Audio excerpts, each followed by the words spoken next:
Hi guys! Ayan, nag-comment si Mandalulu, naka-green heart. Natatawa ako o naaawa. Nag-comment kasi siya doon sa content ko na nag-iiwanan kami ni brother. At napatunayan ko, ongoing. So, ibig sabihin, napapahiya siya. At saka, naipamumuka ako sa kanya yung kasinungalingan niya. Na sinasabi niya, may warrant si Alfred. Nakakaawa ka, Mandalulu. Nakakaawa ka. At bumabalik sa kanya lahat na nag-away daw kami ni Alfred at mag-aaway. Pero saya naman yung wala ng katabi ngayon. Diba? So ngayon, Mandalulu, ano pa bang mukha ang ihaharap mo sa mga bunakid ng supporters? Diba? Yung tipong napapahiya ka ng harapan, nakakaawa ka, nagpe-flex-flex ka sa iPhone mo pangatlo. Di ba naisip? Last month pa si Alfred nagkaganyan. Ako mo naisipin. Dahil okay lang naman ako sa cellphone, talagang di uling at di padyak. Hindi ako sali dyan.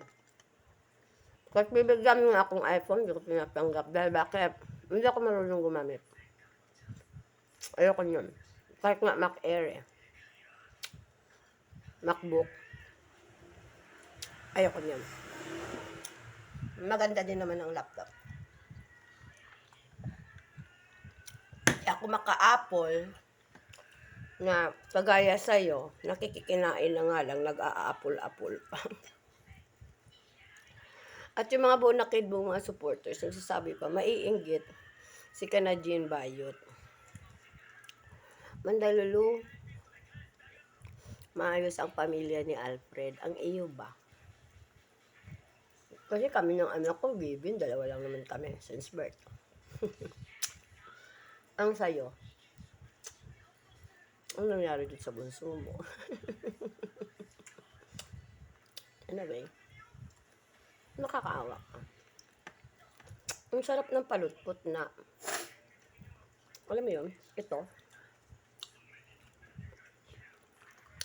daing na palutpot. Ang sarap. Sabi, okay na ako ganitong ulam. Di ba, Mandalulu? So mag-heart-heart ka na lang. May pa-call-call ka pa sa challenge na ilabas mo ng December 15. Ang warrant ni Alfred. Hindi, kung meron nga naman din, wala pa namang 15. Pasok ka pa naman. So, ilabas mo na. Diba? Para masaya.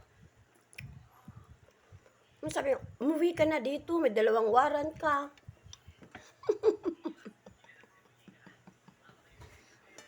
Kakaawa. Masikinig ako ng palutpot sa'yo. Diba? Naka-heart-heart ka kasi sinabihan kita you will be, it's raining cases against you. Marami talaga man talaga.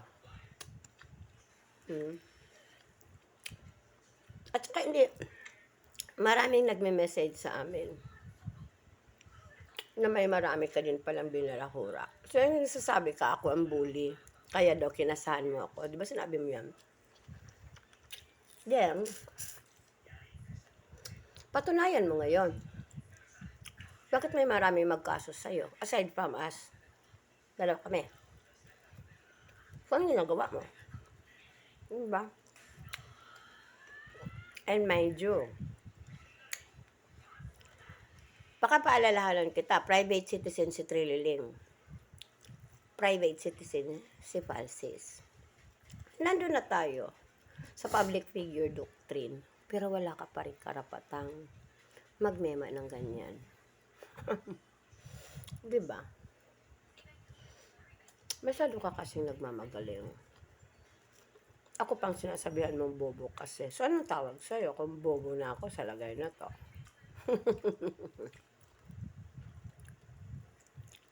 Mandalulu kasi, piece of advice. Minsan kasi, itigil na ang pagkikit-kit ng Tide Bar. At yung snowber, hindi yan sinisinghot. Okay? At saka, alam ko naman na hindi ka pinalaki sa tama. Kakaiba ka eh. Tama nga naman talaga yan. Sa magkakapatid, meron talagang suwail. At meron din pinaka-bright. Ako naniniwala ako na sa inyong magkakapatid, ikaw ang black sheep. Bakit? Alam naman namin masakit na sa ulo ng iyong mga kapatid ang pinagagagawa mo. Alam namin nagalit sila sa'yo dahil yung kaso mo, doon nagastos yung retirement ng ama mo. Yan lang yun Ako, it happened. 3 kaming magkakapatid. By the way, half naman yung nasa una. Ang buo ko lang naman ang bunso. Pero nagkakapatid pa rin kami sa ama. Ako ang pinakamabait sa lagay na to. Bye-bye.